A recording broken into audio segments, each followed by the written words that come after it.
Sensational Seth, you are Dirty Dom Mysterio. Who you picking, Liv Morgan or Rhea Ripley? Oh, man. You're putting The me on the hard one. spot Probably right the away. hardest question I've ever asked anyone on this thing. How do you choose? I mean, that's like you can't go wrong with either one at the same time. No wrong answers. Damned if you do, damned if you don't. I'm thinking Dirty Dom's choosing Liv Morgan though. I think Okay. I think the streets are getting too the streets are getting a little dangerous over there, and Dirty Dom's gonna go towards the danger, and he's gonna go towards Liv Morgan.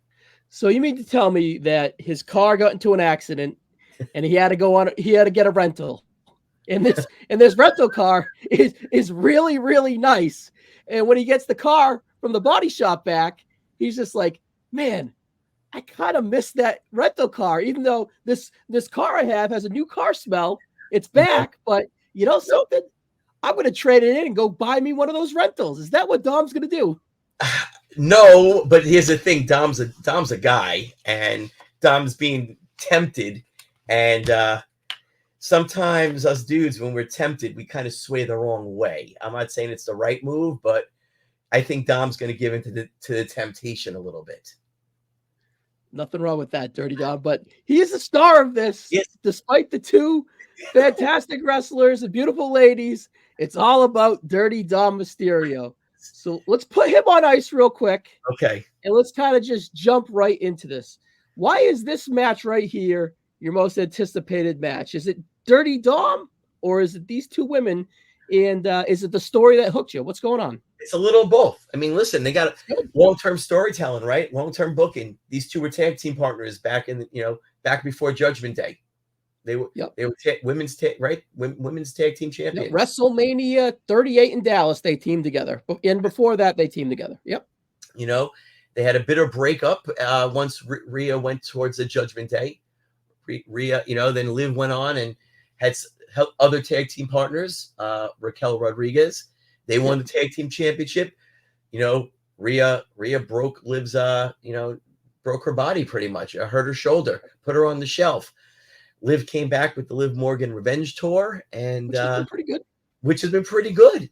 Listen, we're looking at a women's division on Raw that really doesn't have Becky, it doesn't have Sasha, it doesn't have Charlotte, right? Yep. So, and they're doing I'm hooked. Mommy defended that title for a year. She never really lost it. And so we got Liv who got the title with help from Dom, whether it was intentional or not. And she's not a first-time champion. I mean, listen, let's not forget Liv won the title, 2 years ago when she beat Ronda Rousey. Money in the Bank with Ronda, yep. And then beat her at SummerSlam, right? In a follow-up. So she's not a one-time champion. Now, on the other hand, you got Rhea, she's mommy, who pretty much can go one-on-one with any guy on the roster as well. Low-key China 2.0 in a way, from a medicine standpoint, right? On the obvious page, you're looking at this saying, dude, Liv has no chance in this match. Then you say to yourself, she did beat Ronda twice. We never got to see Ronda versus Rhea. So I'm intrigued to see how this match is going to turn out. You do kind of forget that they were tag team partners because the Dominik of it all and the Revenge Tour of it all, it really did start way back then when really Rhea took out Liv for a long, long time. Yeah. And meta-wise, Rhea was really struggling on the main roster to live up to her potential, and she really didn't find her footing until she kind of linked up with Liv Morgan, and she was able to settle down and find this dominant character, get comfortable in the ring, and be like the potential that she is now. So in a way, Liv Morgan helped ground her from a main roster character standpoint. And, she exploded within the Judgment Day. And it seems like yesteryear that she struggled, but she really did. And I'm glad that you brought that up. It's kind of a happy coincidence that, Rhea fucked her shoulder up for the last 4 months because, we saw a lot of growth from Dominik. This story escalated and became what it was. And it's really molten hot. and you have a revengeful babyface now instead of that menacing dominant heel that Rhea was for that whole year, right? So, Yeah. and then align that with Damian Priest now, who's excelling as a world champion and is super eager to break out as a babyface as well.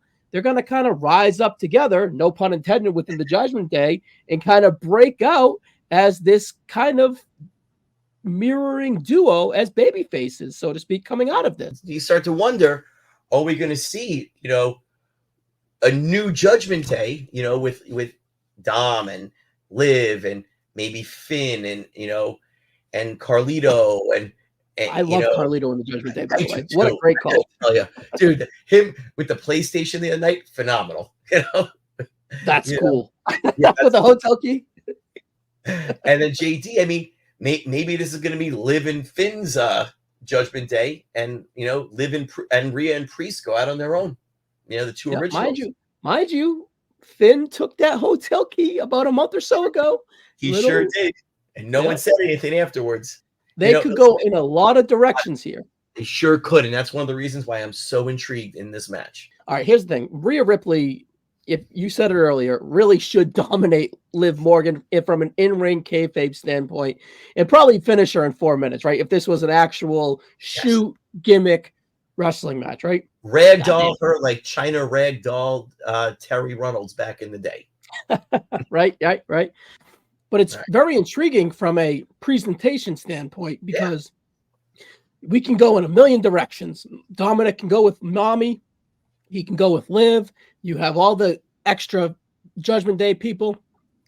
Does this go before Damian Priest? Does this go after Damian Priest? And does that decision coincide with this decision in a way? Like, is there spillover from that match, right, within the Judgment Day business? Does Judgment Day business from this spill into that? So this is a very intriguing spot. It spokes out in many different directions. It really does. And I didn't even think about match placement. I mean, you have to assume that this isn't, Priest is probably not going to be the last match of the night. Is Priest going on first, or is this match going off first? It really, I didn't even think about the match placement order, but yeah, that's going to play a big part in this. Well, like your alerts will go off on the placement of this whole thing. But overall, we skirted around it. Let's get back to the fun part of this match. Right. Dirty Dominik Mysterio. Does he have a factor in the finish? I say, of course, but what say you? Is he going to skirt around it, or is he absolutely going to be in it? So, in Liv's other previous matches against Becky and against Zelina, what did Dirty Dom do? He threw that chair in to Liv's opponents, and it ended up backfiring. So I could see that happening, but this time the backfire is kind of intentional, maybe. I don't know. The payoff the other night with him yelling at Liv Morgan in Spanish, telling her he hates her, and then Liv walking off crying, but then she did become psycho, fatal attraction Liv, So a part of me was like, oh, that's that payoff with her just walking away crying was not really that cool, but at the same time, I kind of liked psycho fatal attraction Liv too. So burning all the pictures and shit on this week's Raw, yeah. So I mean, part of me's like, dude, there's so many different directions that they're gonna go in, and a clean Rhea victory is not what I want to see. I kind of want to see some kind of screwy finish just to keep going with this story, because I kind of don't want to see this end.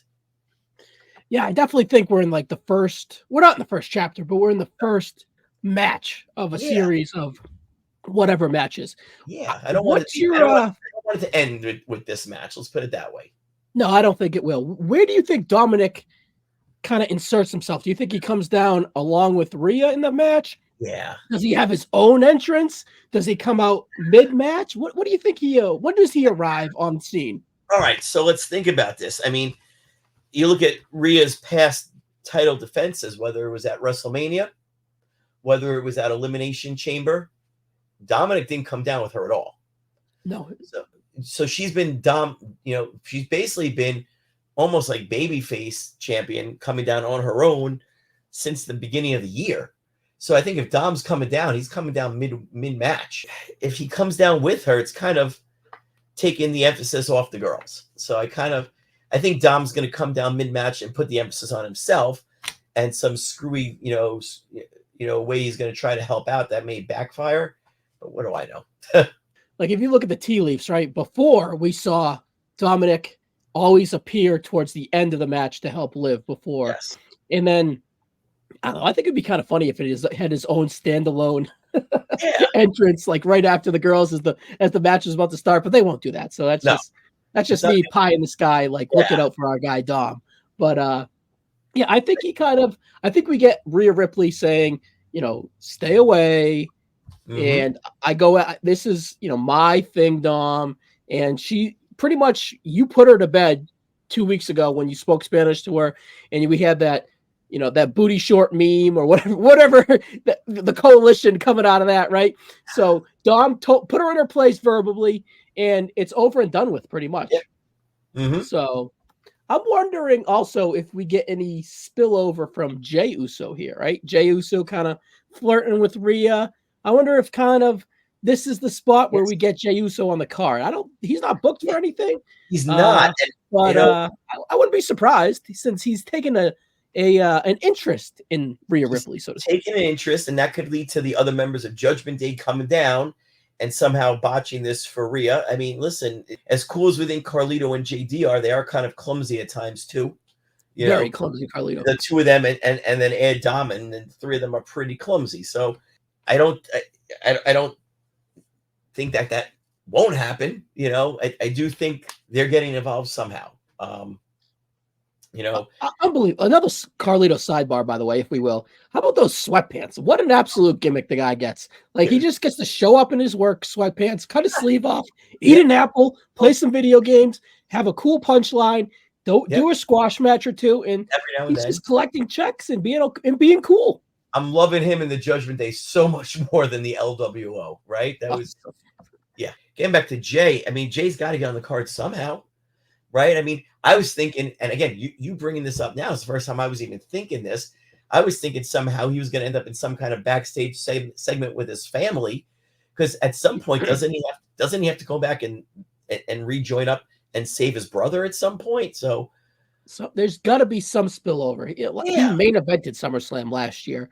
Exactly. So he's got to be on the card in some way, shape, or form.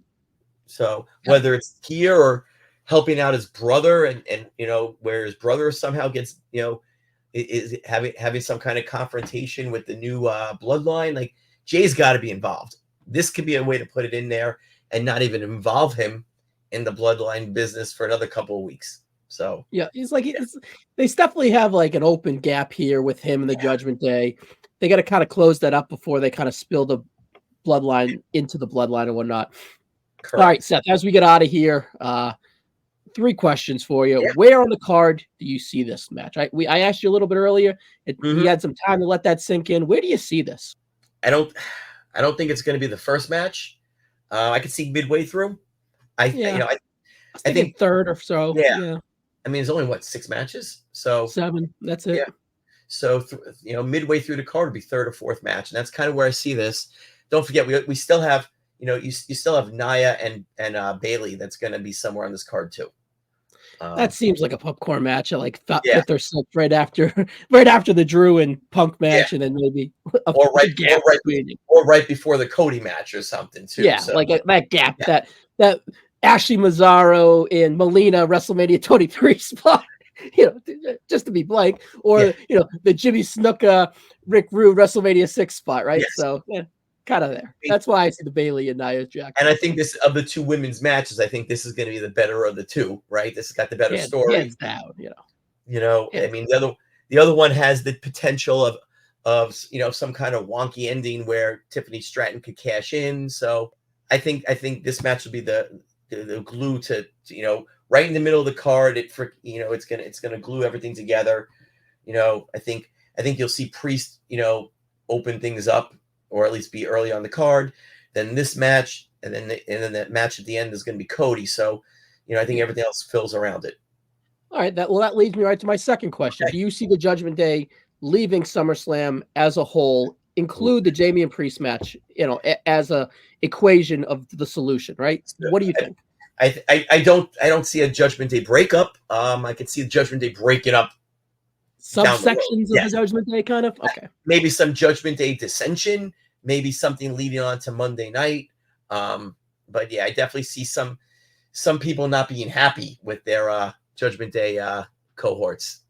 Okay, and then my final question is, I kind of get the vibe that you feel that Liv Morgan is retaining here. Am I right?